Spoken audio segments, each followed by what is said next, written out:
Hola, buenas.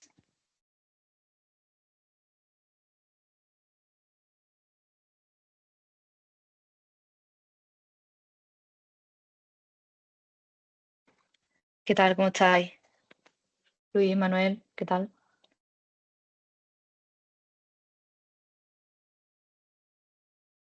Bueno, vamos a ir empezando em, con el taller y que se vaya conectando ahora el resto de personas. Pues nada, bienvenidos a esta presentación de la especialización UX UI para desarrolladores.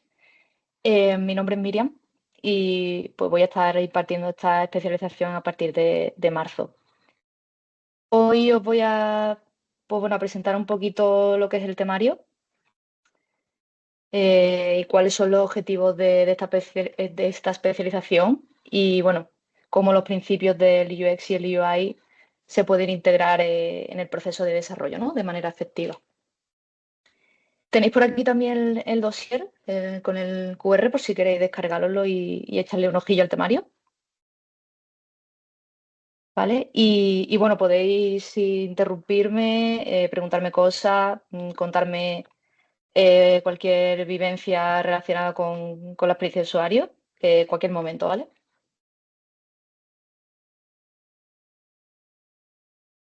Bueno, os voy a contar un poquito quién soy, ¿vale? Y cuál ha sido mi trayectoria profesional para que entendáis también un poco el porqué de esta especialización.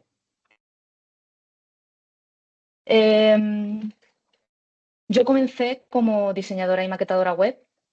Pasé varios años maquetando landing pages y aplicaciones, páginas web, durante aproximadamente unos 6 7 años. Y bueno, a medida que he avanzado pues, un poco en mi carrera, me he dado cuenta pues de que yo maquetaba, ¿no? Pero no tenía ninguna base, ¿no? Con respecto a lo que estaba haciendo. Simplemente hacía las cosas pues porque me parecía que quedaban bien o que el tamaño era adecuado. Pero ya os digo que no tenía ninguna base sólida de usabilidad y de accesibilidad, ¿vale? Entonces, pues llegó un momento en el que quise profundizar un poco más en la experiencia de usuario y me especialicé en UX. Esto pues me permitió un poco comprender la importancia de diseñar para el usuario, ¿no? Integrando pues la usabilidad, la accesibilidad y entendiendo un poco más el impacto real que tenían las decisiones de código y de diseño en la interacción pues, de las personas con los productos digitales.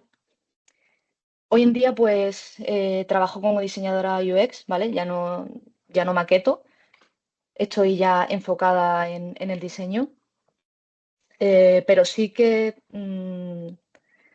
este perfil un poco híbrido me ha ayudado pues, a entender las interfaces desde distintos lados, ¿no? Desde la creación pensando en el usuario, pero también en llevarlas a cabo en el código y en seguir pues, esa estela de usabilidad en el propio código, ¿no?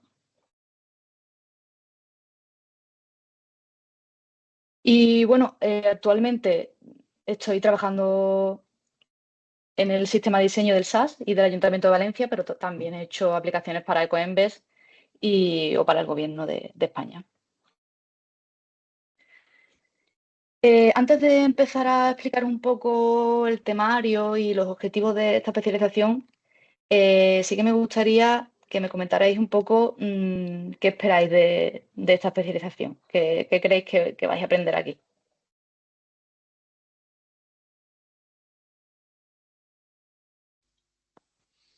Hola, ¿se me escucha? Se te escucha, Manuel. Pues yo vengo más por curiosidad más que nada. Estoy trabajando en una empresa como QA y sí que es verdad que nuestro servicio, la experiencia de usuario, eh, habría que unificarla un poco y establecer unos patrones. Y por eso, por curiosidad, me quería ver cómo funciona este aspecto del desarrollo de software. Vale, genial. Pero por lo menos está bien que lo tengáis presente. y tanto.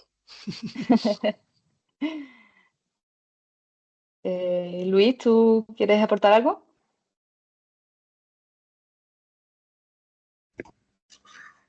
Hola, ¿se me escucha? Hola, buenas. Sí. Pues nada, yo por curiosidad también vi la charla en LinkedIn, me metí y bueno, yo soy estudiante. Ujú. ¿Eres Y estudiante de programación? sí, de DAO, de desarrollo de aplicaciones Vale, web. vale, vale. Genial. Me alegra que os interese la experiencia de usuario a los estudiantes y o desarrolladores. Pues, pues bueno, os cuento un poquito. Hoy en día el rol del diseñador se espera que no se limite únicamente a escribir código, ¿no? Se espera un poquito más de ellos, que comprendan la experiencia de usuario y que adquieran pues, unos conocimientos base, ¿no? Del UX UI. ¿Por qué? Pues porque si trabajáis pues, en empresas grandes donde tienen departamentos de diseño, em, se espera que tengáis una buena comunicación, ¿no? Que haya una sinergia entre estos departamentos, pues para evitar muchos malentendidos, para comprender mejor los diseños que os llegan, para anticipar problemas, para hacer un poquito más fluido el proceso, ¿no? También, como os he dicho, los desarrolladores y desarrolladoras tienen también un papel muy importante en la experiencia de usuario, ¿no? Porque eh, no es solo que funcione bien, sino que sea fácil de usar, que sea agradable para el usuario, que incorpore pues, ciertos principios de usabilidad y accesibilidad y, y que se garantice que estos productos sean intuitivos, ¿no? Y cumplan con las necesidades del usuario. Em, Sobre todo hoy en día, la accesibilidad es bastante importante, ¿vale? Todas las empresas están teniendo muy en cuenta este aspecto. Incluso hay organismos que se encargan de controlarla y de incluso llegar a poner multas, ¿no? Si son, pues, si son del ámbito público, pues tienen esto muy presente, ¿no? Que sea accesible para todos los tipos de usuarios. Y luego también pues os otorga cierta ventaja laboral en el mercado, ¿no? Un desarrollador o desarrolladora que sepa pues, las bases del UX, sepa además interpretar los diseños de Figma, que ahora hablaremos también de Figma, y sepa, digamos, hablar un lenguaje común del diseño y el desarrollo, pues os da ese plus pues, de competitividad con respecto a otros compañeros y compañeras. Este es un poco el temario que vamos a cubrir en la especialización y bueno, os voy a contar a lo largo de esta charla un poco todos ellos, ¿vale? Así por encima para que tengáis una idea. Y, y bueno, pues básicamente aprenderemos los principios de usabilidad de la experiencia de usuario y cómo medir esa usabilidad. Hablaremos también de los elementos que componen la interfaz, ¿no? Como son el color, la tipografía, los grids. También hablaremos de los tokens, ¿vale? Tokens o variables CSS y cómo todo esto impacta en la experiencia de usuario. También hablaremos un poquito de Figma, que no sé si lo conocéis, ¿sabéis qué es Figma?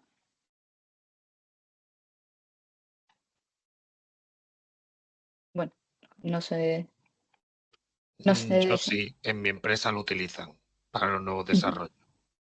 Bien, bien, bien. Tu empresa me gusta, Manuel. Em, pues hablaremos de Figma.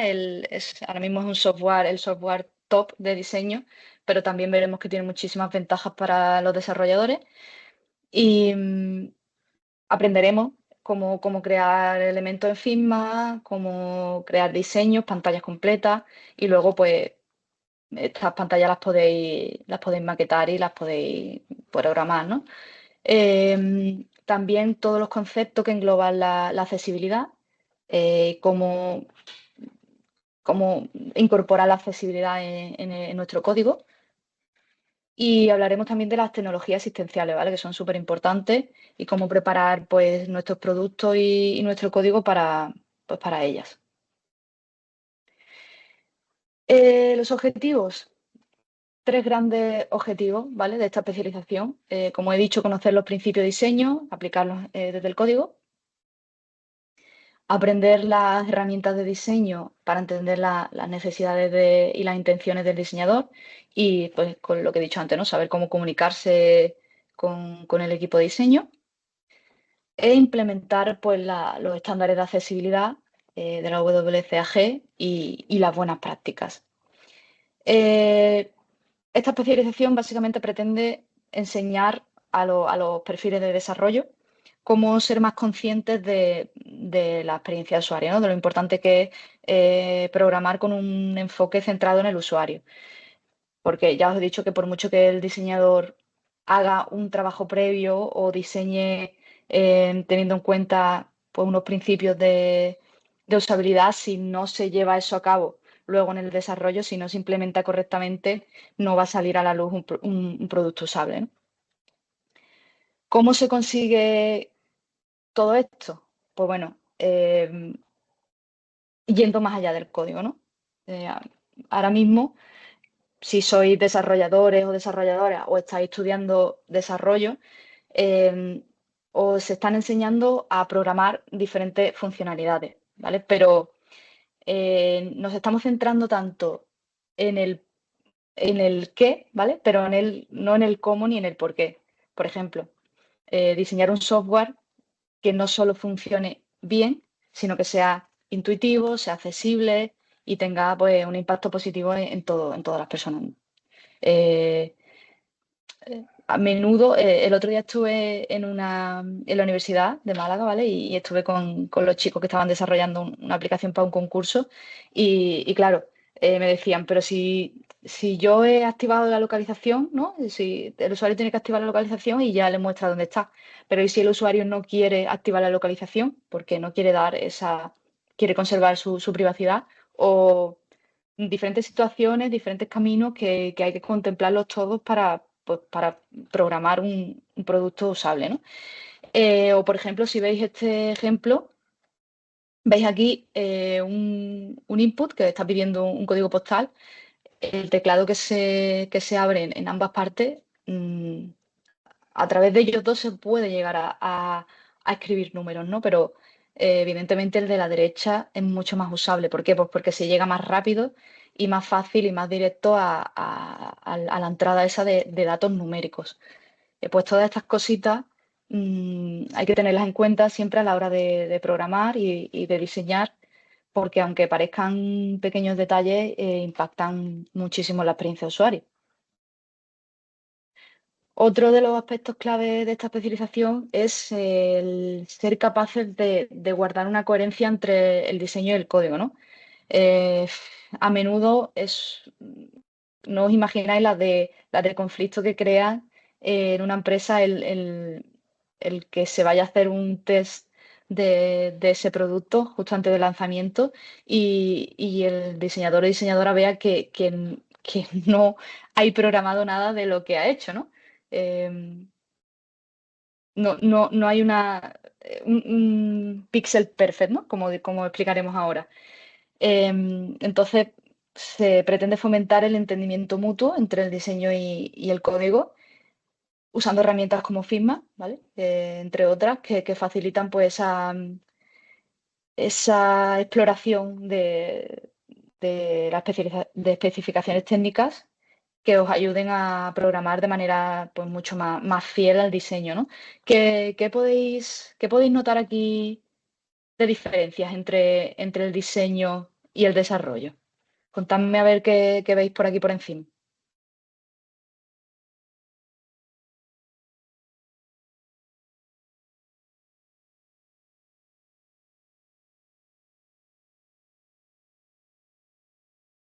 ¿Lo notáis, lo veis todo exactamente igual? Estos numeritos pueden dar una pista. Vemos por aquí algunos padding que no corresponden. Este diseño en HTML no respeta los padding del diseño. Vemos también que por aquí la tipografía no tiene el mismo tamaño. El ancho de los bordes, ¿vale? Que rodean la imagen tampoco son iguales. Y como veis, aquí en la imagen tampoco tiene la misma altura que en el diseño. Los bordes, ¿vale? Los bordes radius tampoco son los mismos. Aquí son mucho más pequeños.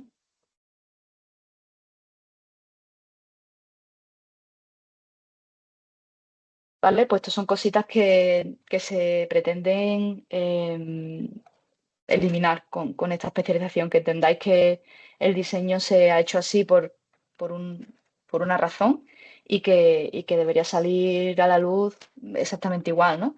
Aquí también, cuando hablamos a lo mejor de elementos estructurales, pues vemos que tampoco guardan relación el diseño y el desarrollo. En esta primera imagen vemos pues que se muestran unos bloques de código, un número de bloques, aquí se muestran menos, la altura de estas cards tampoco son las mismas, ¿vale? Aquí veis que el menú y lo que sería el logo están desalineados con respecto al header, ¿vale? Pequeños detallitos que al final, pues bueno, teniendo un poco de ojo clínico y de atención al detalle, se pueden corregir fácilmente. Todo esto es el Pixel Perfect, ¿vale? Pixel Perfect es el proceso de implementar un diseño web en HTML tal y como se ha diseñado, ¿no? En el diseño original.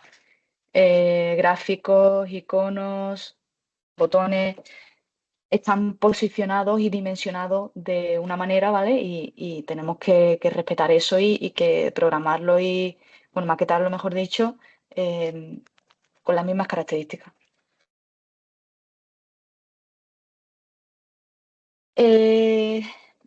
Buenas prácticas que debería tener el programador o programadora. Pues bueno, a la hora de construir ciertos componentes o ciertas pantallas hay que tomar decisiones, ¿vale? Tomar decisiones como construir la pantalla para que sea lo más flexible posible. Por ejemplo, si el diseñador nos da un botón que tenga la altura 45 píxeles, pues a lo mejor tenemos que pensar que tiene 45 píxeles porque tiene padding arriba y abajo, ¿vale? Un determinado padding. No ponerle simplemente 45 píxeles de altura fija, que luego eso cuando crezca el texto no se va a redimensionar o no se va a ajustar. Atención al detalle, como he dicho, ¿vale? Reconocer y detectar los detalles y trasladarlo al código. Pues si veis que tiene un border y tiene 8 píxeles, cuando nosotros traslademos ese border a nuestro código, no ponerle 11 píxeles porque sí, porque nos apetece, porque nos gusta más. Y luego un recurso que vamos a hablar de él y que nos va a ayudar a mantener esa coherencia entre el diseño y el código es los grids, ¿vale? Siempre tirar de grids, de reglas, de líneas que nos ayuden a saber exactamente dónde está colocado el elemento en cuestión y respetar pues esa organización. Es muy importante también conocer el contexto de uso que va a tener nuestro software o nuestra web, ¿vale? Si, por ejemplo, se tratan de herramientas internas o de productos externos, productos públicos, pues si son herramientas internas que están controladas, ¿no? En un determinado, pues en una oficina, por ejemplo, a lo mejor no hay que hacer una web responsive, no hay que pensar en adaptarla a móvil o en adaptarla a tablet, pero si es un recurso público o si es una aplicación, pues eso, abierta, habrá que contemplar pues tanto tablet como todos los tipos de tamaños de las pantallas de móviles. Y por último también diferentes casos de uso, ¿no? Diferentes niveles de experiencia de usuario. Hay que saber que tenemos una audiencia diversa y que hay usuarios más avanzados y otros con conocimientos pues, más básicos. Esto es importante para hacer que la experiencia sea intuitiva, pues para todos. Y dentro de estos diferentes casos de uso también contemplar que habrá personas con discapacidades visuales, con discapacidad auditiva y que tenemos que saber que, bueno, que pueden utilizar nuestro producto, pues deberían de poder usarlo como cualquier usuario, ¿vale? Con sus limitaciones o sus tecnologías asistenciales, pero al fin y al cabo conseguir su objetivo. Vale, a mí me gustaría, si me podéis contar alguna experiencia en la que algún familiar vuestro haya tenido problemas con un producto o con una web o con un proceso, algo que, pues bueno, que hayan pedido ayuda.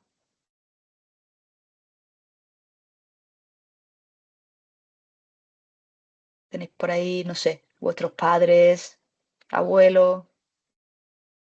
Hombre, normalmente las personas mayores no tienen mucho conocimiento sobre Internet. No sé si te refieres a eso, a más problemas rollo auditivos o visuales, para todo lo que se habla en accesibilidad. No, simplemente problemas, bueno, problemas haciendo, por ejemplo, una gestión nos ha pasado nunca intentando instalar un certificado de estos para, mm, o para decir que Sí, eres tal un persona. certificado digital, ¿no? Exactamente. Que ya es un lío para nosotros, imaginaros para nuestros padres, abuelos.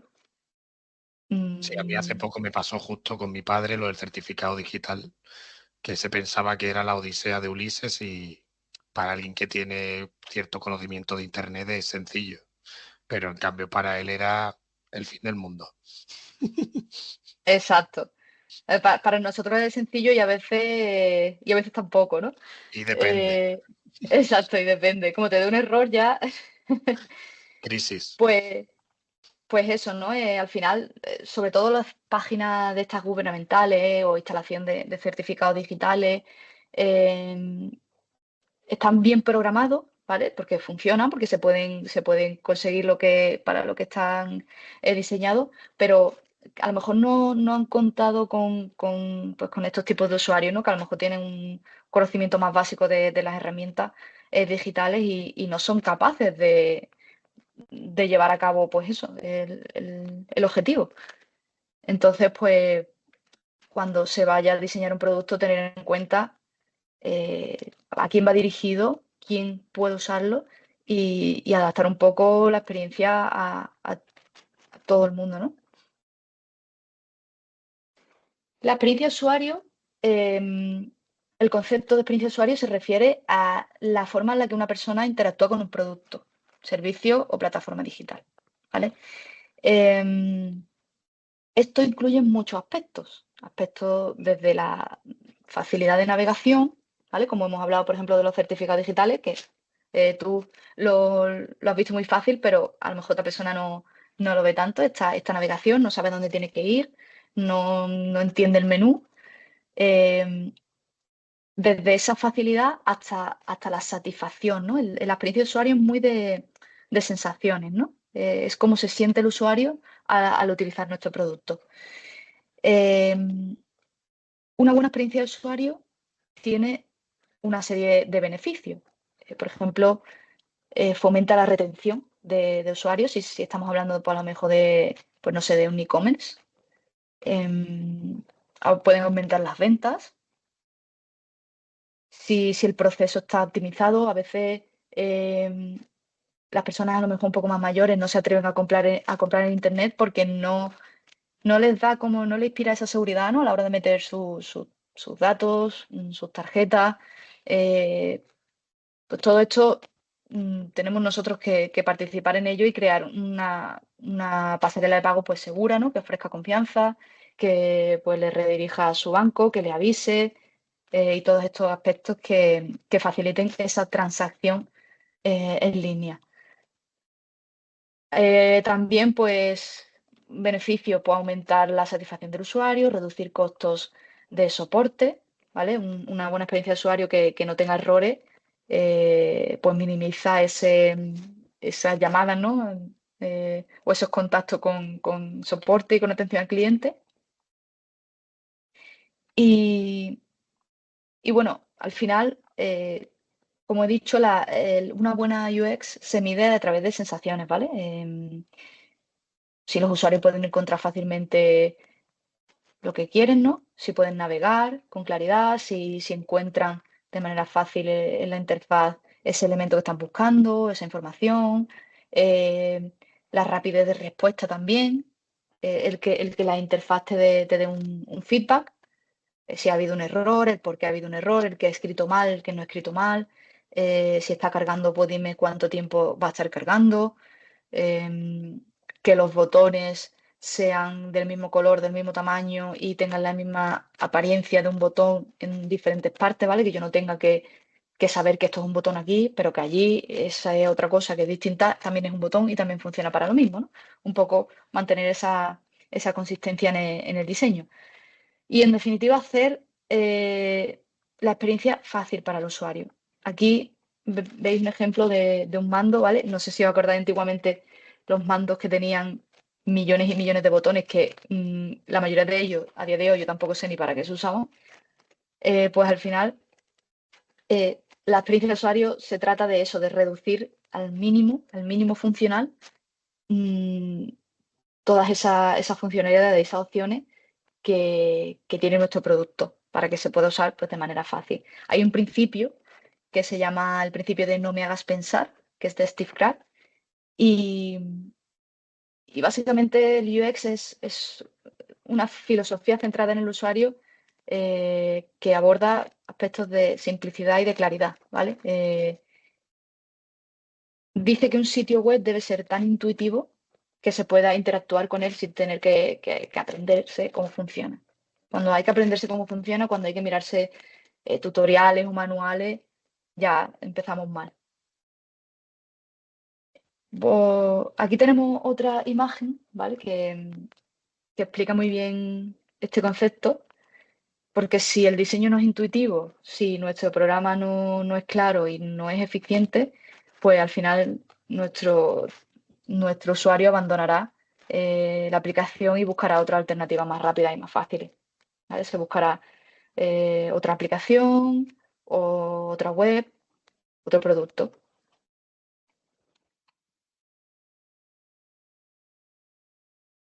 Voy a poner dos páginas web, ¿vale? Eh, y quiero que un poco, si os apetece, me digáis qué os transmiten, ¿vale? Qué sensación os transmite y qué pensáis pues, que puede estar bien o mal hecho. La primera es esta, ¿vale? Que es pues, un poco de vehículos, de bicicletas, juguetes.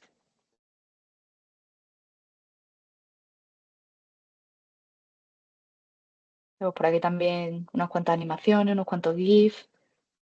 Em, ¿Qué pensáis? ¿Qué pensáis de esta web? ¿Es intuitiva? ¿Podríais encontrar aquí, por ejemplo, un scooter eléctrico de marca tal?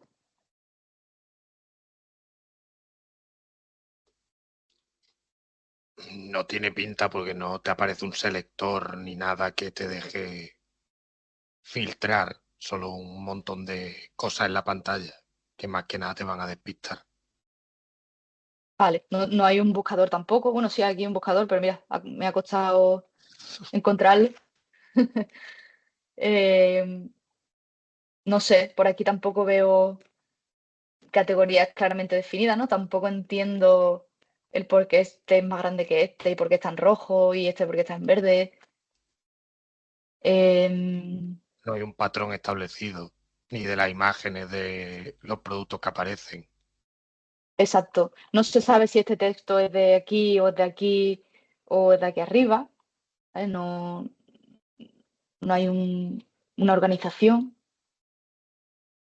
Sí, un poquito caos, ¿no? Vale, y este otro, con muchos colorines, un fondito muy bonito. Aquí animaciones también. Bueno, mira, este tiene menú, pero Sí, por lo menos también están estructurados las marcas de los coches, pero con tanto colorines y cosas apareciendo y saliendo, igual te vuelve un poco loco. Sí, ¿verdad? Un poquito molesto, ¿no? Todas las animaciones, todos los Sí. GIFs, los colores tan llamativos. Vale, pues sí, pues al final es un poquito caótico, ¿no? No hay una consistencia, no hay una jerarquía visual, no se usa el espacio, ¿no? Para delimitar diferentes secciones, no hay un menú fijo al que acudir claramente con secciones, con sus secciones. em, no hay accesibilidad, ¿vale? Porque tiene demasiado, como has dicho tú, demasiadas animaciones, demasiados colorines, resulta molesto, ¿vale? Se podría decir.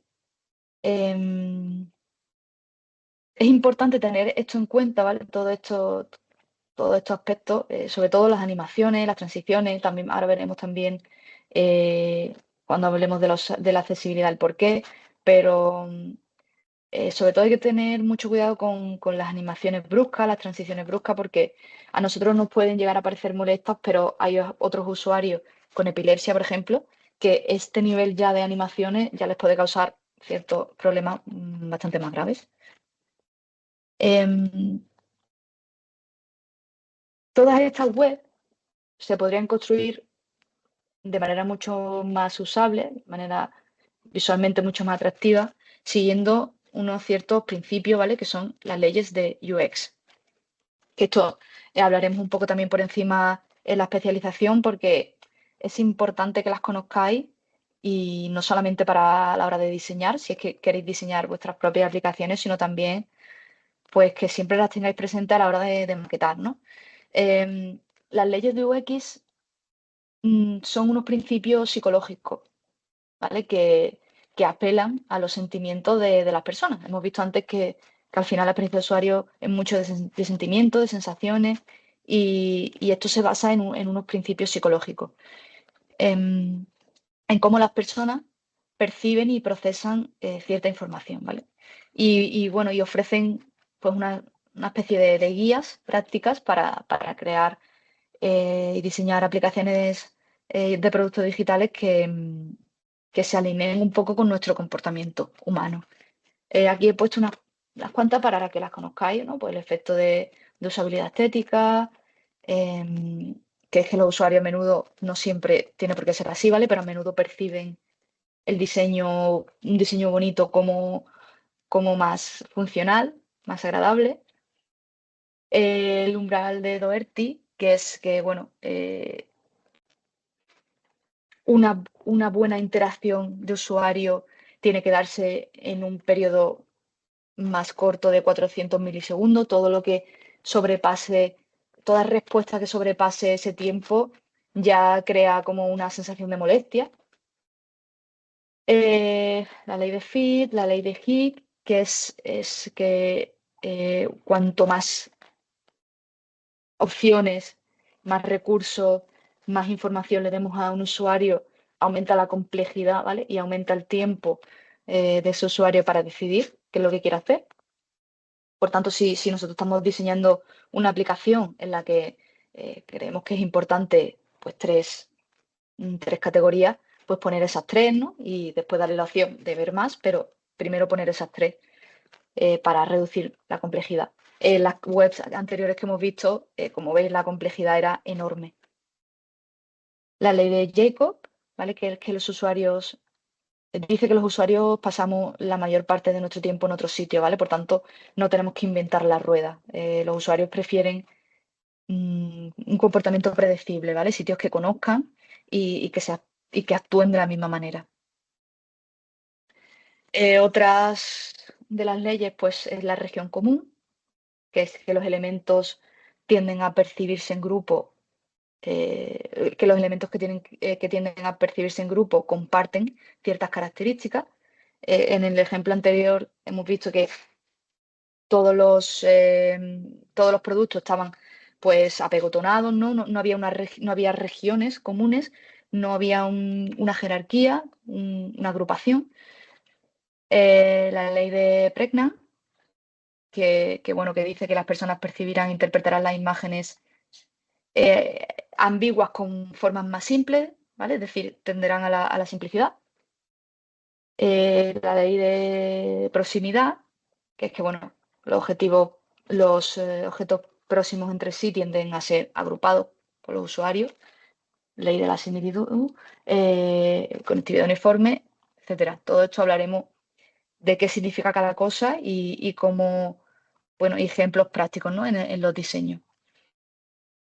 Con todo esto, creamos creamos productos, pero ¿cómo medimos que esos productos sean usables?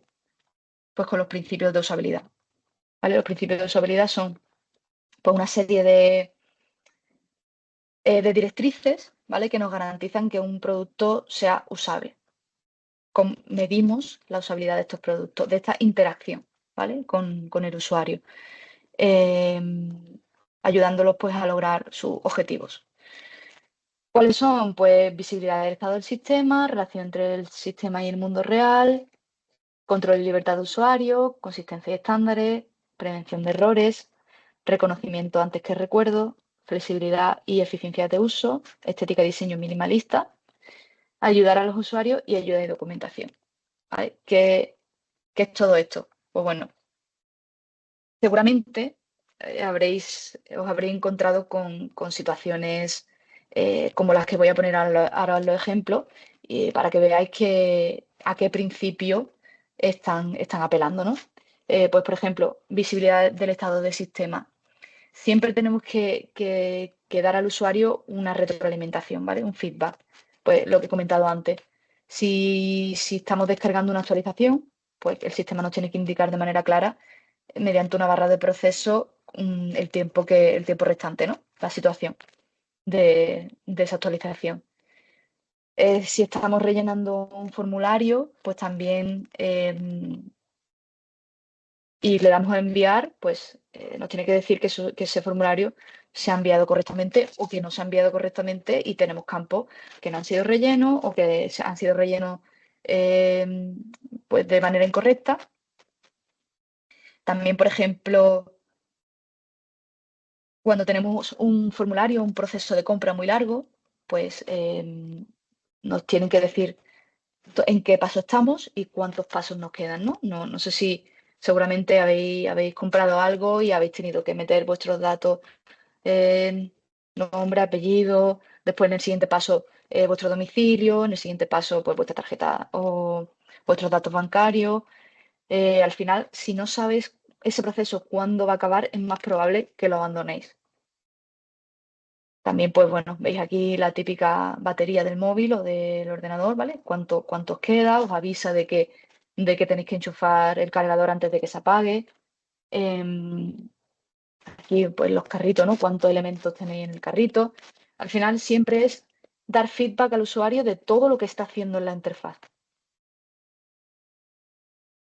Correspondencia entre el sistema y el mundo real. Hemos dicho anteriormente que bueno, que el usuario no quiere sorpresas, ¿vale? Espera que nuestra aplicación actúe pues de manera predecible como actúa el resto. ¿Y cómo se consigue esto? Pues utilizando elementos que les recuerden al mundo real, ¿no? La brújula, la papelera, el icono de casa para volver a la página principal, el icono de guardar. Todo esto al final tiene una cierta relación con elementos que utilizábamos en el mundo real para fines parecidos, ¿no? Siempre tenemos que darle al usuario el control y la libertad en nuestra aplicación. No podemos, digamos, forzarlo o engañarlo a hacer lo que nosotros queramos. Pues, por ejemplo, si se nos ha puesto por error. Si se nos ha puesto, si hemos eliminado por error un email, ahora no sé si os suena, Gmail os da la posibilidad de deshacerlo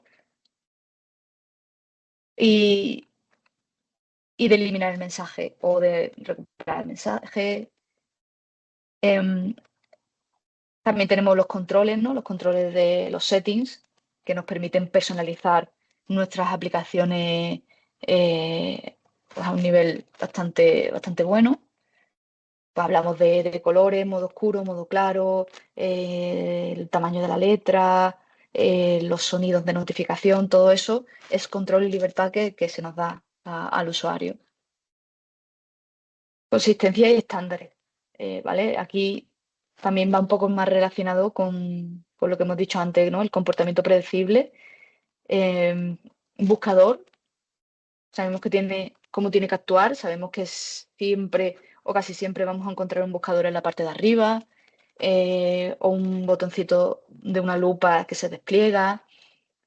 No, no esperamos que ese buscador actúe, pues yo qué sé, lanzando un sonido, ¿no? O poniendo un vídeo. No, no es el comportamiento esperado.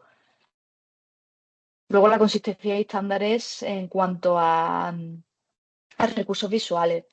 Por ejemplo, si utilizamos iconos en nuestras aplicaciones que sean del mismo estilo, que sean del mismo grosor, que sean del mismo color, del mismo tamaño en la misma sección, todo eso mm, no tiene un impacto en la funcionalidad, ¿vale? Lo que hablábamos antes, la aplicación está bien hecha, está bien programada, pero sí que tiene un impacto en esa satisfacción y en esos sentimientos del usuario.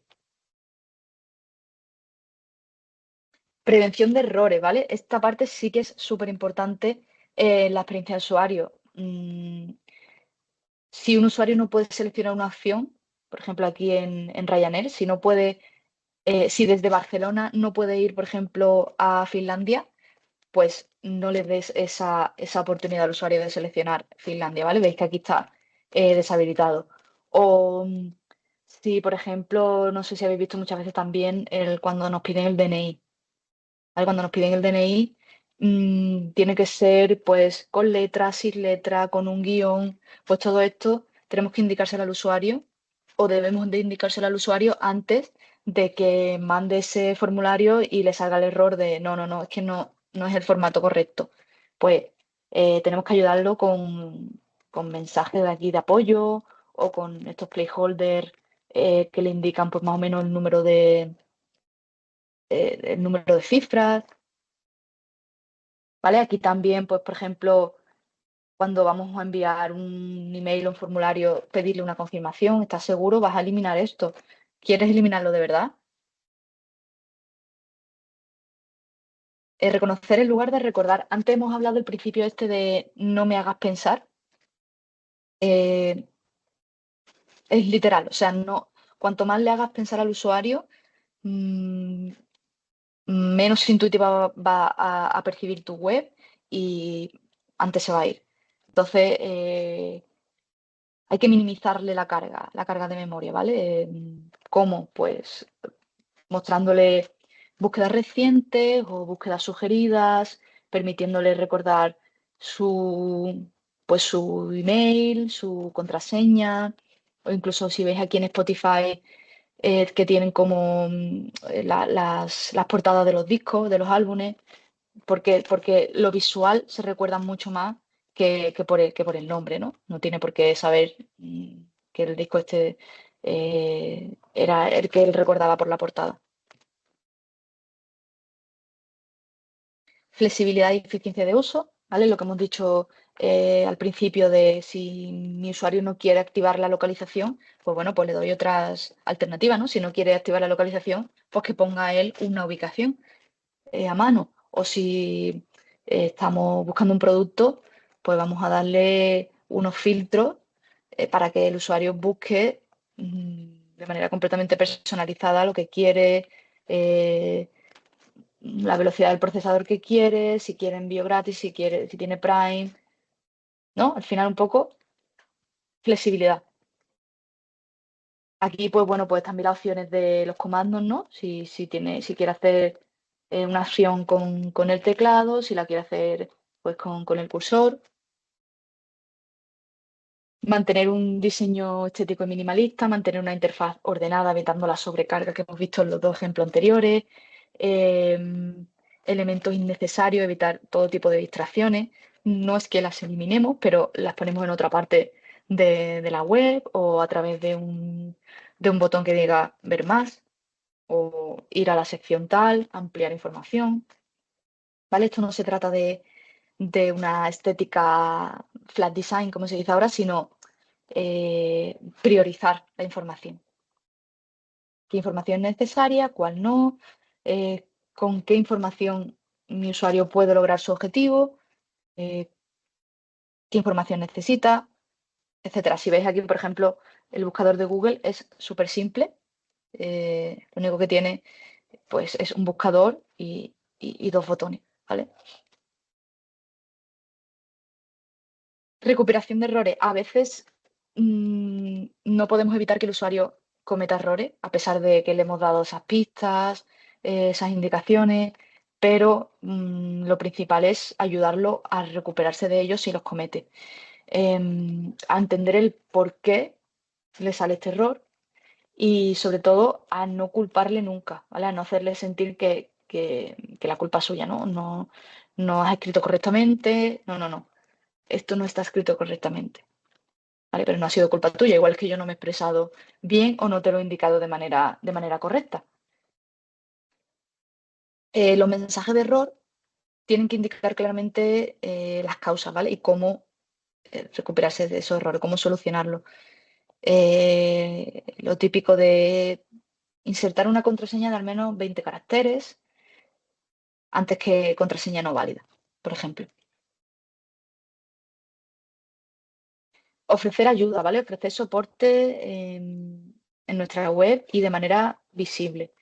Es fundamental proporcionar pues, documentación, contacto, enumerar pasos concretos para que los usuarios puedan resolver una tarea, como por ejemplo las preguntas frecuentes, está la típica sección de preguntas frecuentes. Aquí si veis, por ejemplo, el sitio este de Airbnb, pues veis que ofrece soporte, que tiene pues un acceso directo a todo la privacidad, la política de privacidad, los términos y condiciones, todo como muy transparente.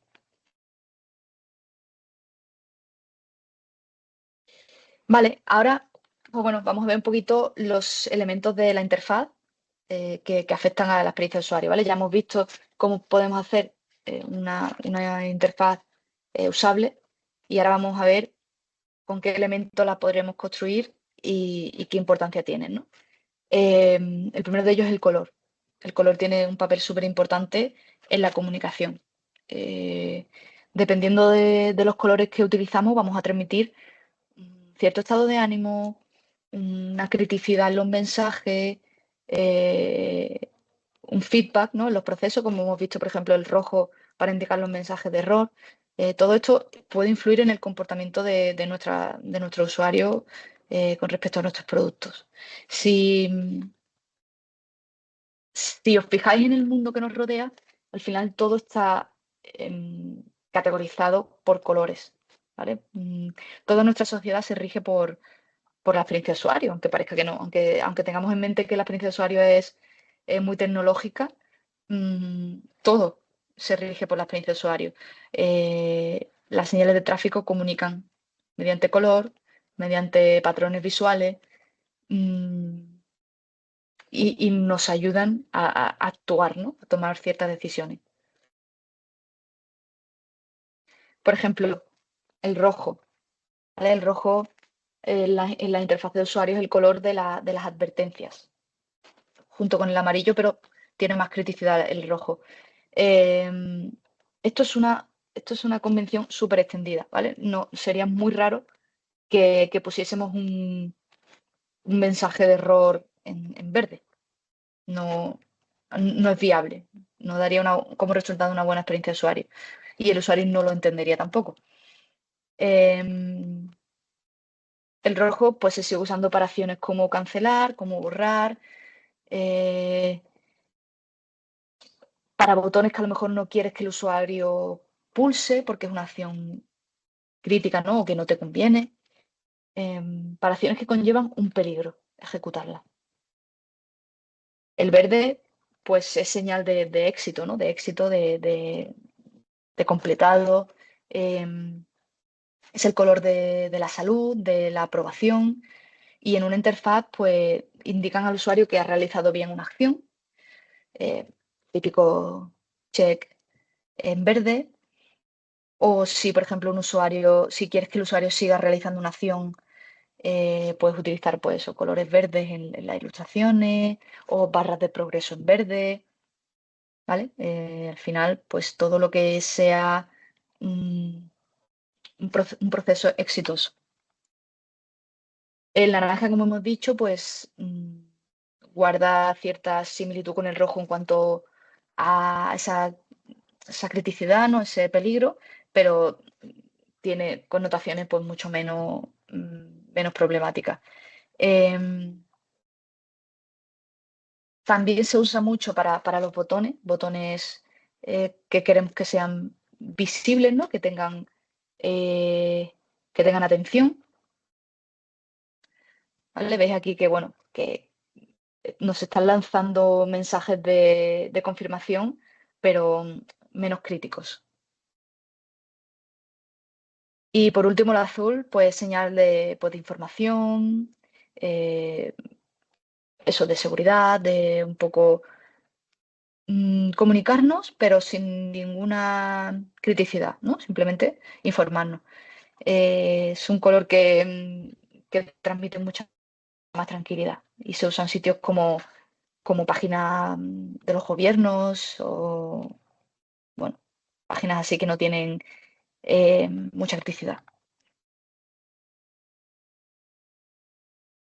Pero el color no es el único medio de comunicación o no debería ser el único medio de comunicación, ¿vale? A veces nos creemos que componer a lo mejor un mensaje en rojo bueno, o estos típicos enlaces en azulito, en un tono más claro, ya estamos comunicando correctamente, pero no es el caso, ¿vale? A veces no tenemos en cuenta que hay personas que no ven colores o hay personas que no son capaces de distinguir un elemento pues, porque tengan poca visión. En fin, personas con discapacidades, ¿vale? Esto puede provocar que el usuario no entienda lo que le estamos queriendo comunicar. Si vemos, por ejemplo, este ejemplo y, y lo ve una persona que no tiene, que no percibe los colores, veis que aquí ya es bastante más difícil de distinguir pues que ahí hay un error, ¿no? Que ese password no es correcto.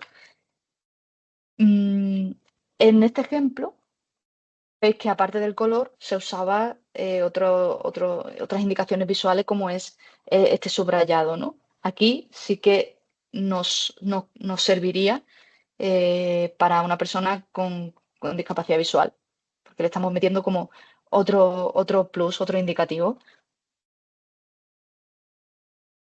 ¿Qué sería lo correcto? Pues lo correcto sería pues un iconito a la izquierda del mensaje de error, pues que te diga que no estás usando una contraseña segura o que cojas otra contraseña con más elementos.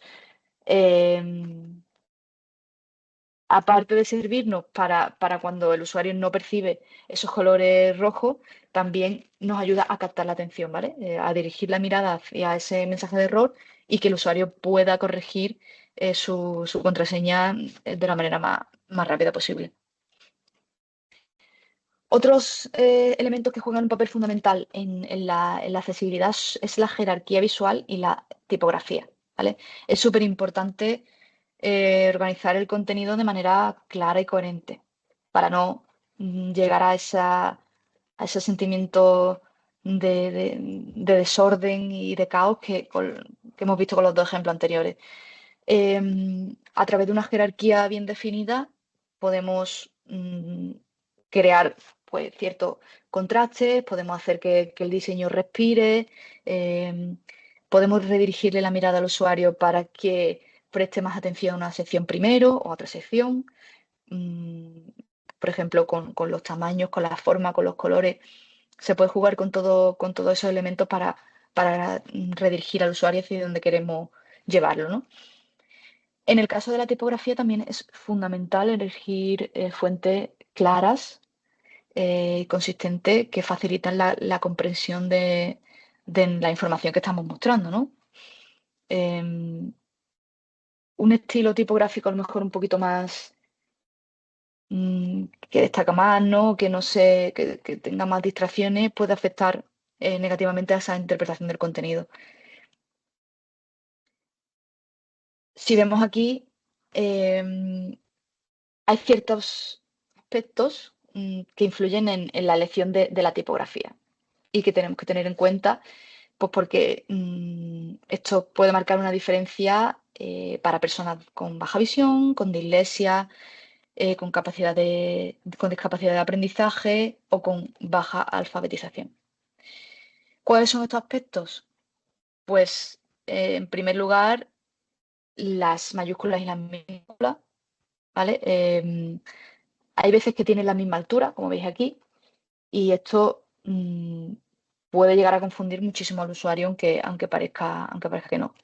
Después el espacio entre las letras, ¿vale? Si son letras que están muy apegotonadas, se pueden llegar a confundir letras muy parecidas, ¿no? Como por ejemplo, la O y la L juntas puede parecer una D, o dos Vs juntas pueden parecer una W. Y esto tiene un impacto también en la concentración de las personas, ¿vale?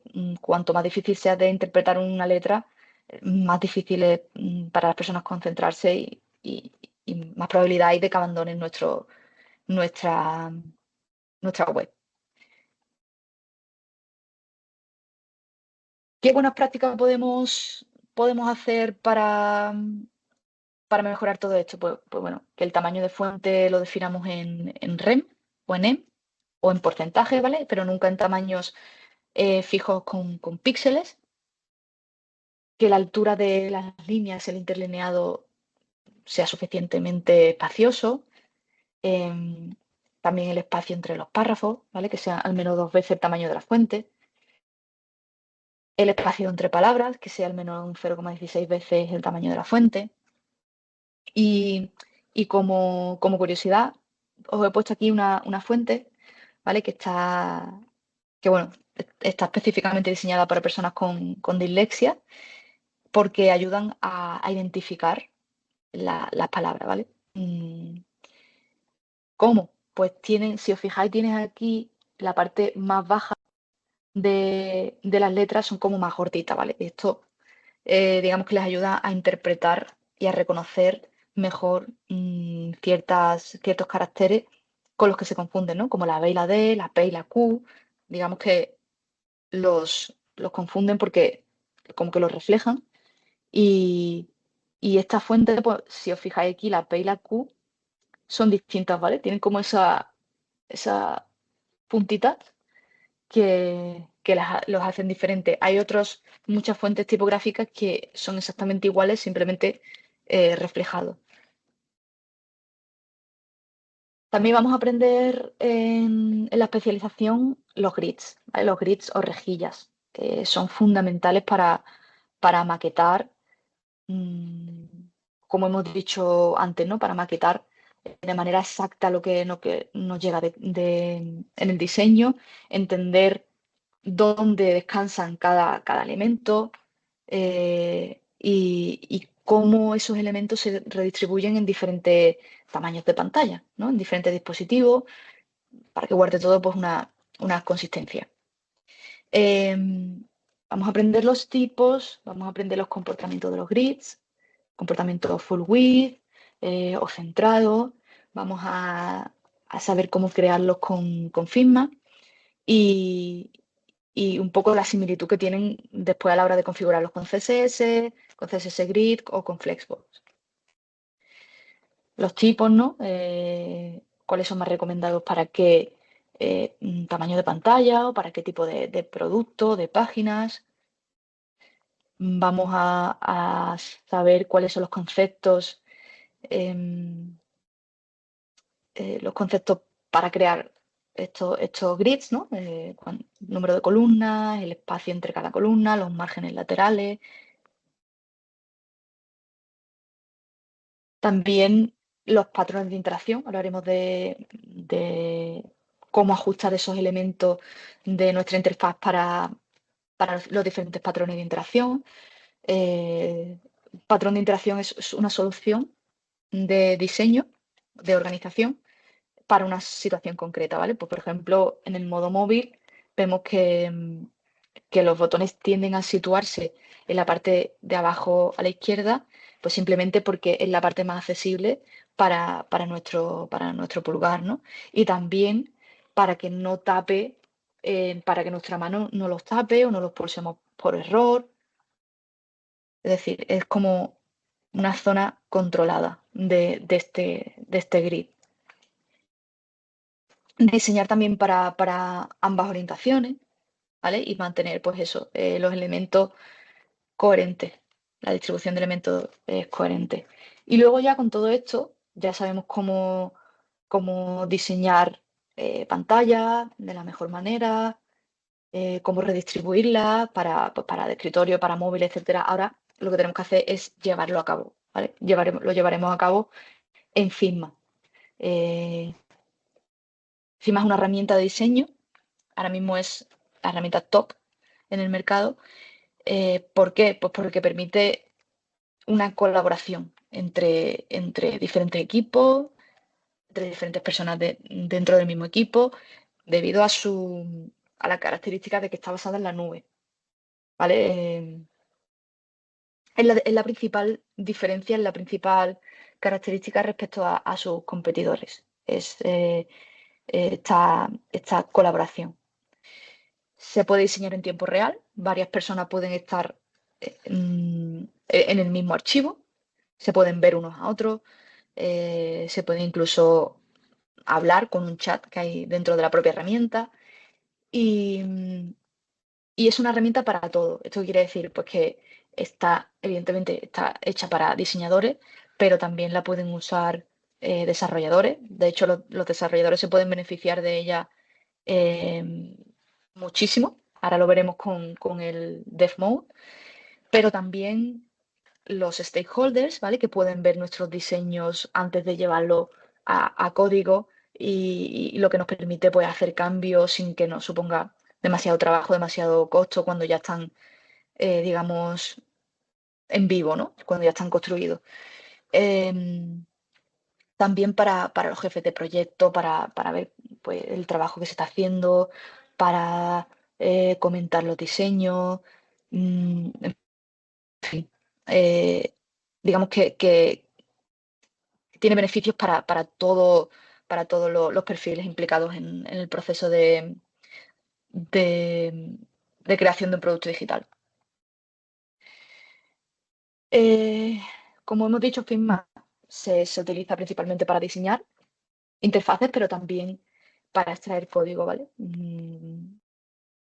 Tiene la capacidad de exportar incluso CSS o algunos formatos más de código que también veremos. Sirven para testear las interacciones, ¿vale? Tiene un prototipado interactivo que simula la experiencia de usuario tal cual se va a ver cuando esté desarrollado. Ahora también vamos a ver algún prototipo para que veáis un poquito las posibilidades de Figma. Y bueno, los desarrolladores en vuestro caso pues pueden utilizar Figma para inspeccionar los diseños, para obtener información de color, de espaciados, de tamaños, descargar recursos de imágenes y facilitaros muchísimo la maquetación. Perdón. Elimina la necesidad también de compartir ficheros, ¿vale? A menudo si enviamos ficheros pueden estar desactualizados, puede no ser el definitivo, ¿no? No sé si os suena lo típico de final 1, final 2, final definitivo, final, final, final. Pues muy típico eso, ¿no? Figma lo elimina porque, como ya hemos dicho, está en la nube, se puede acceder a través del explorador y bueno, pues, digamos que agiliza muchísimo el proceso. También tiene integraciones, perdón. También tiene integraciones con Visual Studio para, pues para hacer esa maquetación mucho más fluida. No tenéis que ir cambiando de Figma a Visual luego abro otra vez Figma o me lo pongo en dos pantallas. No, no. Dentro del propio visual podéis tener el prototipo y podéis ahí ir tocando y extrayendo información. Presentaremos un poquito la interfaz de Figma, ¿vale? En el curso comenzaremos desde cero, desde lo más básico. Conoceremos pues, los tipos de paneles que tiene, ¿no? El panel este de capas, de elementos. Aquí van a estar todos los elementos que tengamos en nuestro Canvas. Aquí abajo tenemos la toolbar, que tienen todas las herramientas y funcionalidades. Y en este panel de la derecha pues tenemos, digamos, toda la parte para estilizar esos elementos, ¿vale? Figma funciona de manera muy similar a la maquetación web. Los que sepáis maquetar o programar, al final se empiezan a crear formas y elementos básicos, se les da una estructura, se les da una disposición, se les da unas características visuales. Pues todo esto es lo mismo en Figma. Y bueno, una de las características más potentes de Figma es esta, ¿no? Es el auto layout. Esto eh, permite redistribuir los elementos dentro de un contenedor, algo muy parecido a Flexbox o a CSS Grid. Y esto va a jugar un papel muy importante para facilitaros la maquetación, porque vais a saber pues, la dirección de las columnas, de las filas, los márgenes, el gap, si desborda hacia abajo, si se corta, bueno, en fin, todas las características que luego tengáis que configurar en el código, en el CSS. También tiene aquí, bueno, no se ve ahora mismo, pero tendría aquí bueno, aquí está, ahora está abajo. Herramientas, como he dicho, colaborativas, ¿no? Esto es para dejar comentarios. Si por ejemplo, os dan un diseño y no entendéis muy bien la interacción o no entendéis muy bien cuánto tiempo de transición tenéis que poner, pues le ponéis un comentario aquí a la persona de diseño y os contesta eh, pues fácilmente. ¿Vale? Aquí podéis ver también un poquito cómo es la interfaz de Figma. Vamos a aprender también a, a crear estilos de colores, a guardarlos, eh, a crear una paleta de color que sea usable, que tenga suficiente contraste, a crear esa jerarquía de textos, de un H1, H2, H3, qué tamaños son los más recomendados, por qué. Vamos a crear estructuras, ¿vale? Estructuras simples como botones, como cards. Vamos a aprender a estilizarlo, a darle estas propiedades que hemos dicho, a saber cómo funcionan, a reutilizar estos elementos después para diseñar pues, nosotros mismos pues, una página, ¿vale? Y veis cómo, aquí os he puesto un GIF para que veáis pues, con todos estos elementos, como hemos dicho, figuras básicas, textos, vamos creando poquito a poco esta pantalla que sería de ajuste eh, y dándole pues esas propiedades visuales.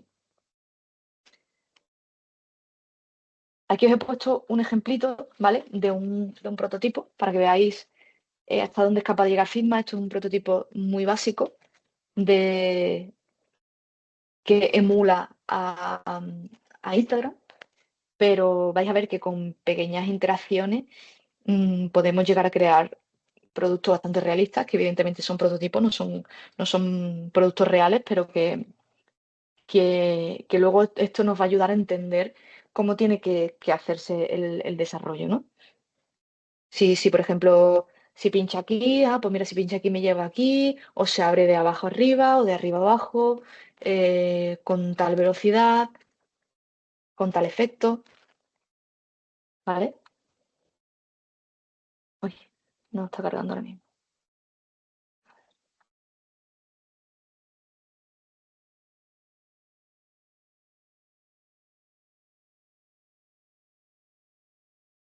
A ver si lo reinicio.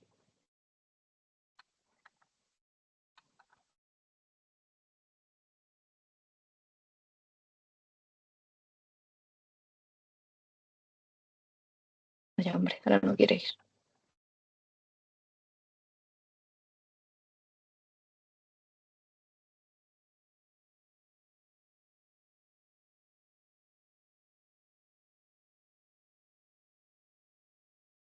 Bueno, pues tenía aquí preparado un prototipo súper chulo, pero no quiere funcionar. Ah, mira, ya, aquí está. Vale. Vale, veis una interfaz muy parecida a Instagram, ¿vale? Muy basiquita, pero bueno, para que veáis pues que bueno, que se puede, pues se puede hacer efecto de hover, se puede, es que va lentísimo, se puede hacer scroll, ¿vale? Para el comportamiento de la interfaz. Ah, vale, ya está, le estaba dando. Se puede abrir una historia, ¿vale? Se puede pasar la historia, ¿vale? Aquí veis cómo se marca el me gusta, cómo lo quito.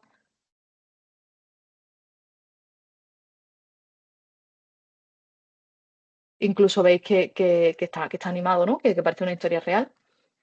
Esto se hace con el prototipado de Figma a través de ciertas interacciones, ¿no? Que se pueden configurar, pues clic o hover o arrastrar o volver atrás. Todo eso se va configurando y se van conectando las pantallas y da como resultado pues estos prototipos realistas.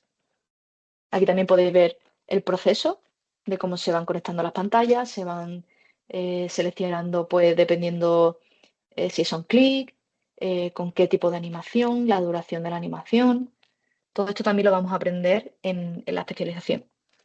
Y por último, uno de los aspectos que más os van a beneficiar a vosotros es la abstracción del código en Figma eh, mediante la creación de estilos, como hemos visto antes, estilos, colores, efectos. Se configuran unas variables o tokens que después vosotros vais a replicar en el CSS y esto os va a permitir pues maquetar de una manera mucho más sencilla, ¿vale? Con mucho menor esfuerzo. Ya pasamos de maquetar a ojo, ¿no? De maquetar de esto, pues yo creo que esto tiene el color negro, esto tiene un color que no es negro, es un poquito más sencillo. No. Aquí pulsáis ya en Figma en cualquier elemento y os da tanto la fuente, el tamaño de fuente, el interlineado, el color, os lo da absolutamente todo, ¿vale?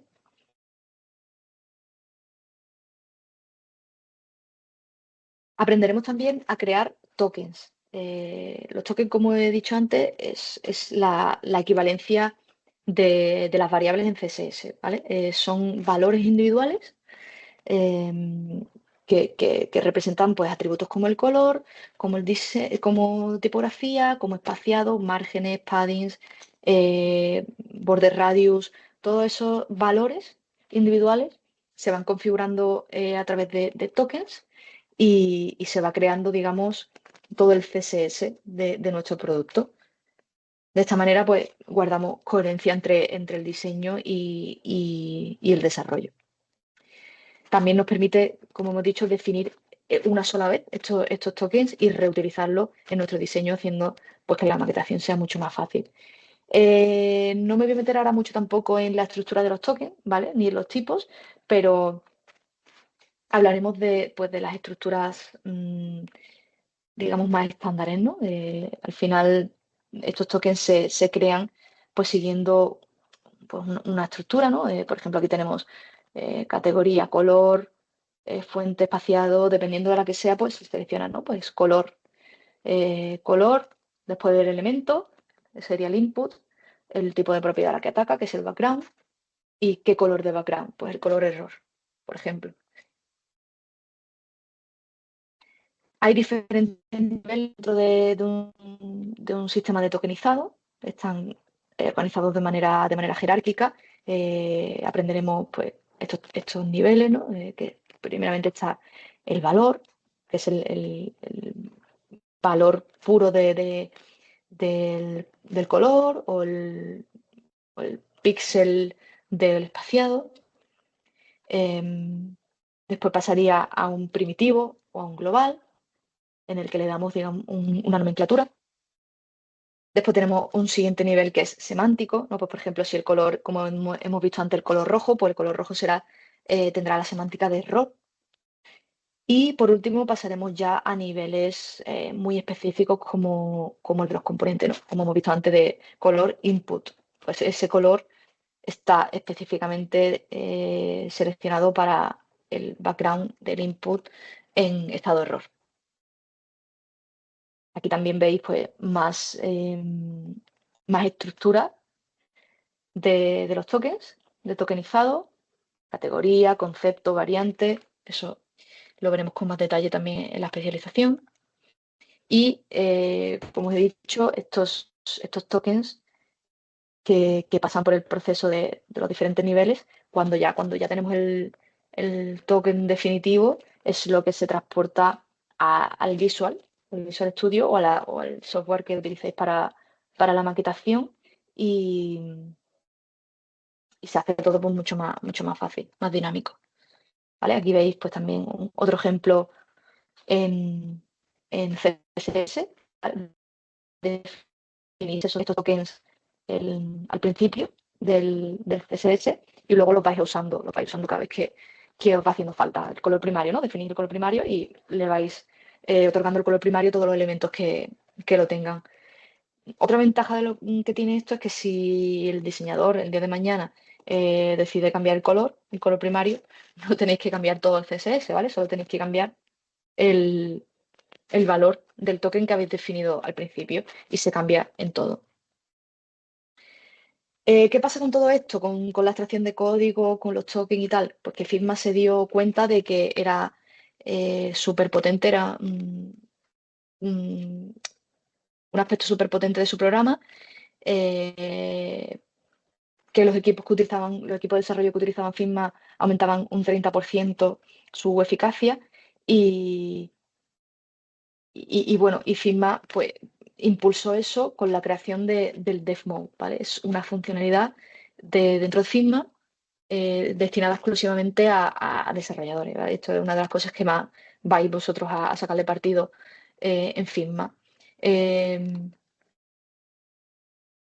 nos permite esto? Pues nos permite inspeccionar código de una manera mucho más fácil, mucho más rápida, ¿vale? A través de la selección de elementos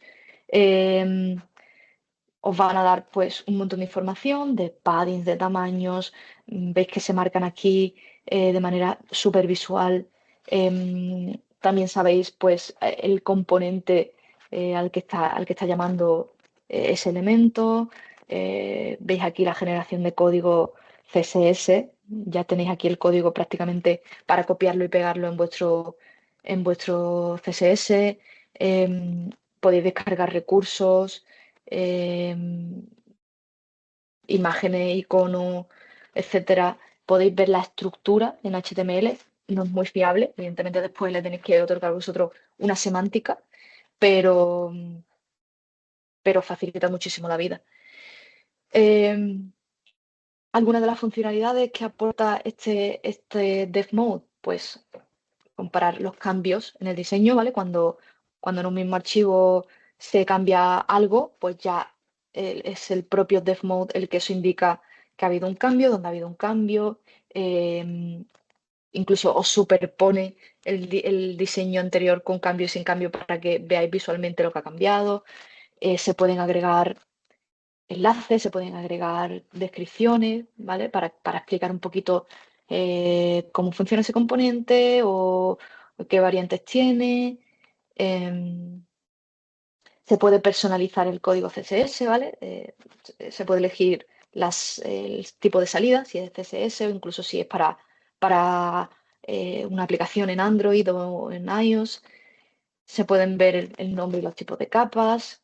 Se puede jugar con los componentes, con los diferentes estados de componentes, porque luego no basta con crear un botón, sino que tenéis que maquetar o diseñar la interacción de hover, de press, de focus, ¿vale? Ver los estilos que hay aplicados, qué color de borde específico tiene este focus. Aquí veis lo de comparar cambios, ¿no? Tenéis incluso, os muestra visualmente el código CSS, la propiedad que ha cambiado, la propiedad que se ha eliminado, la propiedad que se ha añadido. Los diseñadores pueden dejaros anotaciones, anotaciones para proporcionar contexto, os pueden indicar incluso qué padding tiene el elemento, las propiedades, colores, todo lo que sea facilitaros el trabajo a vosotros como desarrolladores y como maquetadores. También hemos visto pues eso, ¿no? El playground este que se llama, que es que podéis jugar con las propiedades de cada elemento, si las ha configurado el diseñador. ¿Vale? Veis aquí pues diferentes botones, si son tipo fill, outline, si están en estado deshabilitado, si tienen icono, si no tienen icono. Todo esto que os hace falta para construir ese componente. Y la parte más importante es esta, ¿no? Lo que hablaba antes. Tenéis aquí un plugin, una extensión de Visual Studio en el que os permite incorporar Figma en la propia interfaz del visual. Os podéis colocar el prototipo arriba y vais maquetando, ¿no? Vais escribiendo el código CSS de una manera súper rápida y súper fácil. Con esto que se consigue, pues mejorar la productividad de los desarrolladores, que podéis diseñar vosotros de manera mucho más rápida, se evitan los malentendidos que hemos dicho antes, se guarda esta coherencia, podéis escoger vuestro lenguaje preferido, ¿no? El CSS, y bueno, al final, pues eso, lo que hemos dicho es fomentar esa colaboración entre diseño y desarrollo. Y después de todo esto, llega la parte en la que vosotros ya tenéis maquetado, pero tenéis que darle ese plus a la hora de escribir código, que es haciéndolo accesible, ¿no? La accesibilidad, ¿qué es la accesibilidad? Es la capacidad que tiene el producto de ser utilizado por personas con diferentes capacidades y discapacidades, ¿vale? Es el grado en el que todas las personas pueden comprender y navegar por la información de nuestro producto, independientemente de sus capacidades técnicas, cognitivas y físicas. Una de las cosas que yo siempre digo cuando hablo de accesibilidad es que todos somos discapacitados, ¿vale? En cierto grado, porque hay diferentes discapacidades permanentes, discapacidades temporales o discapacidades situacionales. Pues, por ejemplo, siempre pensamos, ¿no?, en esa persona que es invidente o en esa persona que es sorda, pero eh, llegará el día de mañana el que podamos tener cataratas y estemos incapacitados visualmente, o tengamos una infección de oído y no escuchemos. Pues a lo mejor si estamos viendo un vídeo queremos que ese vídeo tenga subtítulos. O si estamos, no hace falta que tengamos una infección de oído, ¿no? Si estamos pues en un sitio con muchísimo ruido y no podemos escuchar con claridad, también queremos tirar de subtítulos. Pues todas estas cosas son las que tenemos que tener en cuenta para que nuestro producto sea usable por el mayor número y tipo de personas. ¿Cómo se evalúa esta accesibilidad? ¿Cómo podemos evaluarla nosotros? ¿Cómo sabemos qué tenemos que hacer? Pues hay una web, ¿vale?, que rige todos estos principios y el cumplimiento de todos estos estándares, que es la WCAG, que la tenemos aquí, que habla de absolutamente todos los aspectos que engloban la interfaz de usuario, ¿vale?, la experiencia de usuario. Hablamos de elementos gráficos, ¿vale?, de elementos multimedia, de los audios, de los subtítulos, como hemos dicho antes, de los textos alternativos en las imágenes, que también hablaremos de ellos, de las animaciones, del tiempo que tiene que tener cada animación, del tiempo que tiene que estar un mensaje en pantalla, del tamaño que tienen que tener los elementos. Todo eso es lo que vamos a ver también en la especialización. La accesibilidad se rige por 4 principios, ¿vale? 4 principios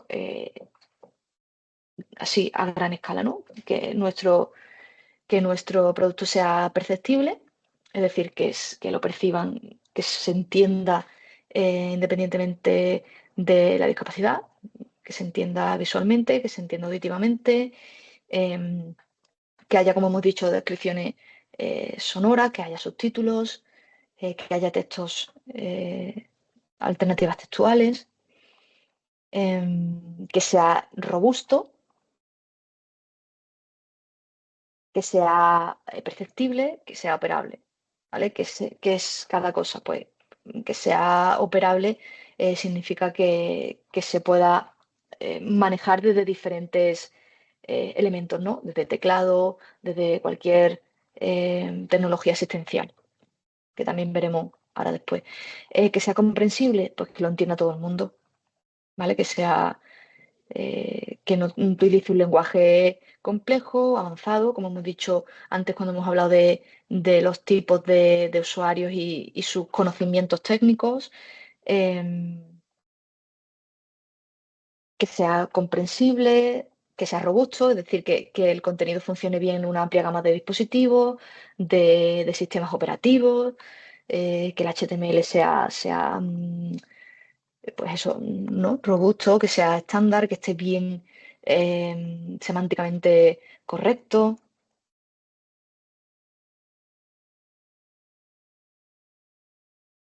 ¿Cómo pensáis vosotros que podemos crear un código accesible? ¿Qué buenas prácticas conocéis?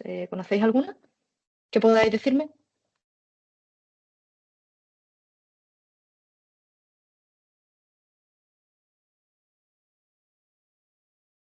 ¿Se os ocurre alguna que hayáis llevado a cabo?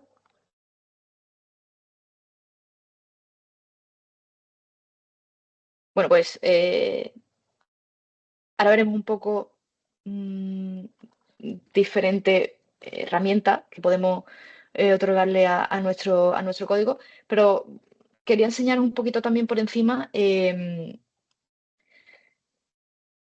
un plugin, ¿vale? Para testear la accesibilidad y ver si los sitios web están adaptados a diferentes problemas, ¿no? A diferentes problemáticas.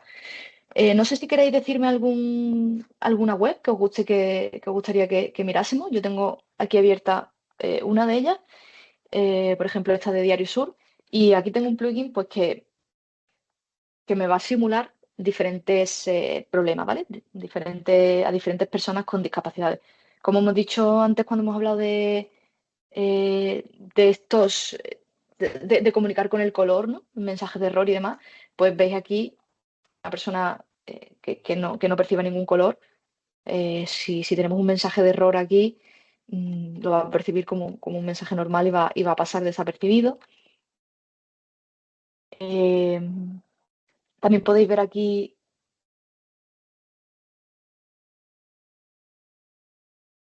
el cursor, lo difícil que es mover el cursor para una persona con Parkinson, ¿vale? Lo importante es que la información no esté apegotonada. ¿Por qué? Pues porque si tenemos demasiados elementos, demasiados enlaces juntos, veis que a esa persona le cuesta poner el cursor, mira, le cuesta poner el cursor encima eh, y lo difícil que es hacer clic. Estoy dando ahora mismo y no puedo darle, ¿vale? Por ejemplo, estos de aquí abajo, si los testeamos con Parkinson, probablemente sea también difícil de clicar, ¿ves? No clico, o sea, no me deja entrar, porque estoy clicando en una zona que no tiene el link, ¿vale? Por eso es importante, que también vamos a hablar ahora de ello, que las zonas clicables o las zonas de interactividad tengan un tamaño suficiente, ¿vale? Pues para esto, ¿no? Para estas personas con discapacidades. Tampoco hace falta que tengamos Parkinson. El día de mañana, conforme nos hagamos mayores, vamos a tener muchos más problemas para manejar este tipo de herramientas. Bueno, ¿cómo podemos crear un código accesible? Pues esto también lo vamos a ver en la especialización, diferentes pautas, diferentes recomendaciones para hacer pues, el código lo más accesible posible y que sea fácilmente interpretable a través de pues, un lector de pantalla o del teclado o de cualquier tecnología asistencial. La accesibilidad en el código implica muchas prácticas, ¿vale? Para garantizar que todas las personas con discapacidades puedan usar nuestro sitio web. La principal o la más básica, la más fácil, es utilizar etiquetas de HTML correctamente, ¿vale? Como por ejemplo, pues el header, el body, el footer, el nav, no sé si os suena, pero digamos que son etiquetas para estructurar la página. Esto es lo más básico. Con esto conseguimos pues facilitarle la navegación a personas con tecnologías asistenciales, porque se pueden identificar los elementos de la pantalla, ¿vale? De una manera lógica. Utilizar también etiquetas como H1, H2, H3 para estructurar el contenido, para darle una jerarquía, ¿vale? Tener en cuenta que nosotros vemos un título y lo podemos reconocer visualmente porque a lo mejor está más grande que el texto, ¿no? del párrafo, pero si no está correctamente etiquetado con H1, con H2, para una persona que no vea, eso es imposible de interpretarlo. Hay etiquetas, por ejemplo, div o span, que no tienen un significado estructural, ¿vale?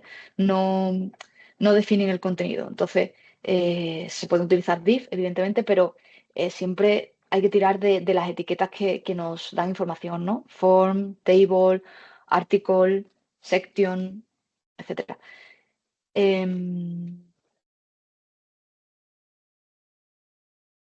Todas las páginas deben llevar un título, ¿vale? Un H1, que sea único, que sea descriptivo. El resto de contenido pues será H2, H3, H4, hasta H6.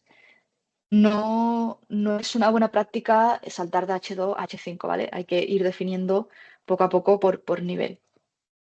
Deben ser, pues eso, descriptivos, informativos, para los lectores de pantalla.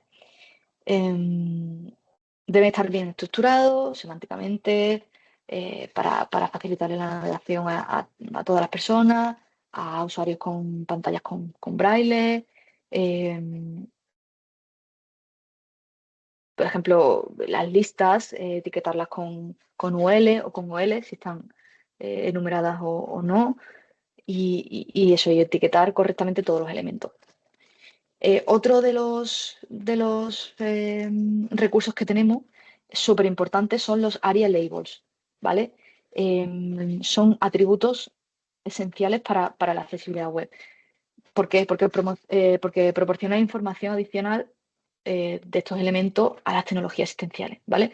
En lo que os he comentado, nosotros, si no tenemos ningún problema visual, pues vemos pues que un checkbox o un radio button está claramente relacionado con un label, ¿no? Con una etiqueta, porque están al lado. Pero eso a la hora de interpretarlo un lector de pantalla necesita pues, un poquito de ayuda adicional. Entonces, están los area labels, los role, ¿vale? También. Vamos a describir los más comunes, vamos a saber para qué funcionan cada uno de ellos y sobre qué elementos se pueden aplicar. También podemos añadir accesibilidad, como hemos dicho antes, aumentando las áreas de interacción para personas pues, con discapacidades pues, a la hora de mover el ratón o pues, eso, que les falte a lo mejor un brazo.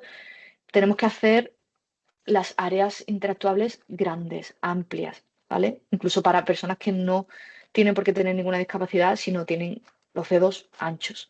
Se recomiendan que los elementos de la interfaz que son clicables tengan al menos 24 píxeles de alto y de ancho, ¿vale? Tamaños más pequeños ya dificultan mucho la interacción con ese elemento. El garantizar que tengan espacio amplio facilita pues también las navegaciones móviles que son pantallas mucho más pequeñitas, pantallas táctiles. Las animaciones, lo hemos comentado en las dos primeras webs que hemos visto. Las animaciones excesivas o sin control causan molestias, especialmente a personas fotosensibles, a personas con epilepsia. También pueden interferir con la experiencia de usuario si no se pueden desactivar. Muy relacionado también con el concepto de darle libertad al usuario siempre para que haga lo que quiera en la interfaz. Aquí tengo yo un par de webs que he encontrado por ahí que bueno, son súper molestas, ¿vale? No, evidentemente está exagerado, ¿no? Nadie va a hacer esta web a cosa hecha, pero sí que veáis que todos estos cambios bruscos, estos colores excesivamente radiantes y demás, crean incomodidad al usuario. Y si son pues fotosensibles, muchísimo más. Hablaremos de cómo controlar esas animaciones, de cómo hacerlas suaves, de cómo darle la opción al usuario siempre de desactivarlas o de controlarlas, ¿no? Pues, por ejemplo, cuando hablamos de sliders, de carruseles, o de elementos multimedia como vídeos, como audio, siempre controles, ¿vale? Siempre no reproducirlo de manera automática cuando entra el usuario, porque a veces no sabe, se vuelve loco, seguramente os haya pasado, ¿no? Que veis por ahí, escucháis por ahí una música y no sabéis de dónde viene, os volvéis loco buscando dónde está el vídeo, dónde está el audio ese para pararlo, pues siempre intentar que sea el usuario el que le dé al play o el que cambie de aquí de slide, darle siempre la libertad al usuario. Los textos alternativos también son súper importantes, son descripciones textuales que se le asignan a elementos como imágenes, como iconos, gráficos en definitiva, en una página web. Esto nos sirve para proporcionarle una descripción en el caso pues, de lectores de pantalla o en el caso de que no cargue la página, no cargue el recurso y el usuario pueda tener un contexto, ¿no? de qué es lo que se supone que se debería mostrar en esa imagen. También sirve para el SEO, ¿no? No hablamos, el SEO no interfiere en la accesibilidad, pero bueno, también mejora el posicionamiento en buscadores y os lo pueden requerir o es una buena práctica para vuestro código. Los textos alternativos, pues buenas prácticas en cuanto a textos alternativos, describir el contenido de la imagen de manera clara, ¿vale? No utilizar estos alt para imágenes decorativas. No hace falta que se la pongamos imágenes decorativas, pero sí aquellas que le van a aportar un significado a la sección o al proceso. Evitar descripciones demasiado largas o demasiado cortas, ¿vale? Es decir, hacerlas explicativas, concisas, pero explicativas y relevantes. Y todo esto, más todo lo que hablaremos de buenas prácticas y de accesibilidad, es lo que después ayuda a las tecnologías asistenciales a funcionar, a interpretar vuestras webs de manera correcta, ¿no? Las tecnologías asistenciales son dispositivos, software o herramientas que están diseñadas para ayudar y apoyar a personas con ciertas discapacidades a interactuar con ese entorno digital, mejorando pues su interpretación, ¿no? de la página web. Algunos de ellos, pues teclado, evidentemente, lectores de pantalla, teclados también en braille, incluso hay también, ¿cómo se llama esto? Que los interpretan por el movimiento ocular, ¿vale? Se puede manejar por el movimiento ocular. Los lectores de pantalla son uno de los más utilizados, leen todo lo que hay en la pantalla y lo convierten en audio. Por eso es importante los ARIA labels, que esté correctamente etiquetado las partes de nuestro código, que sea semántico, proporciona descripciones en nuestras imágenes y utilizar un orden lógico. ¿Vale? También es súper importante el orden en el que el lector de pantalla lee nuestro código. Ahora veremos el porqué. Los teclados es otra de las tecnologías asistenciales más usadas. Nosotros lo usamos en el día a día, pero hay personas que es su única manera de interactuar con nuestras webs. Nos tenemos que asegurar de que sea siempre operable todos los elementos clicables, que sean operables con teclado. Proporcionar un feedback, ¿vale? De que ese elemento está en focus. Casi siempre ponen este bordecito azul que veis alrededor de los elementos.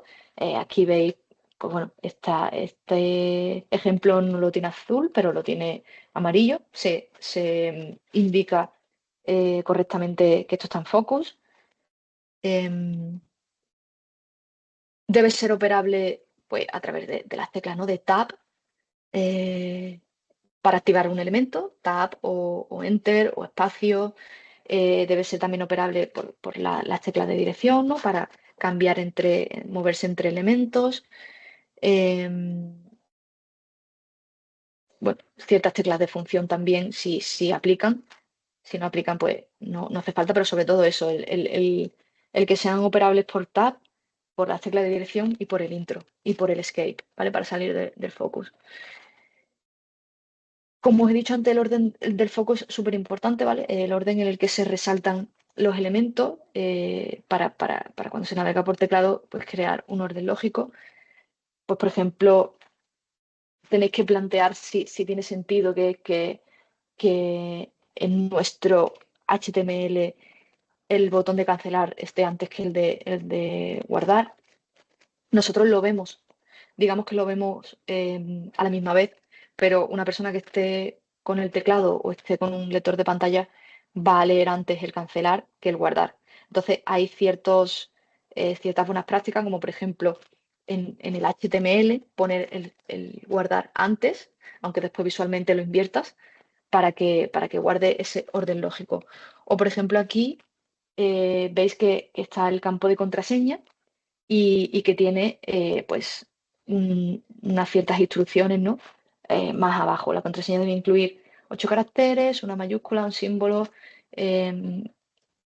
Igual tendría más sentido para el lector de pantalla que esas instrucciones eh, aparezcan antes, ¿no? No visualmente, porque evidentemente visualmente va a quedar raro, pero sí que aparezcan antes en ese HTML. Este era el que os mencionado antes que no me salía, de los dispositivos de seguimiento ocular que permiten controlar el cursor con los movimientos del ojo. ¿Vale? De esto también hay seguramente estándares y recomendaciones en el WCAG.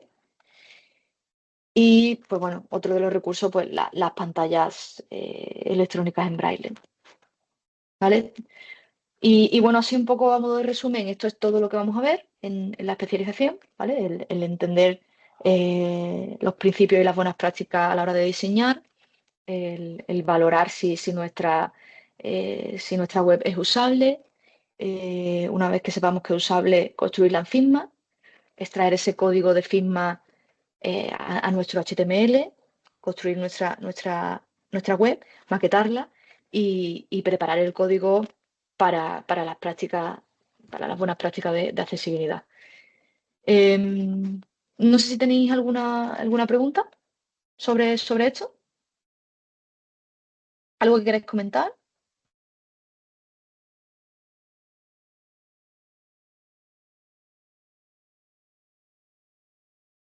De todos modos tenéis eh, aquí os lo pongo el QR otra vez, ¿vale? Pues para que os descarguéis el dossier y veáis con más detenimiento.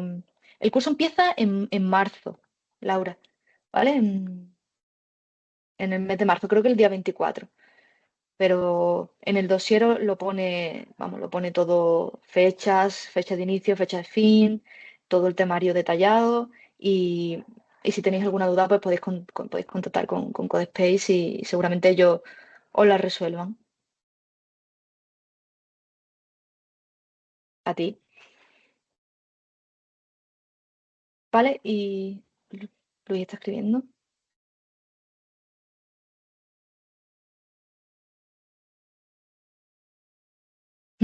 A ti, Luis. Nada, pues un placer, encantada. Espero que os haya servido esto para ver todas las posibilidades que tiene el frontend, no solo maquetar, no solo programar, sino que crear una experiencia agradable para el usuario y funcional y la importancia que tiene todo esto, ¿no? Y nada, pues si os interesa y si veis que va a despertar esa curiosidad, nos vemos en marzo y le damos caña a esta especialización.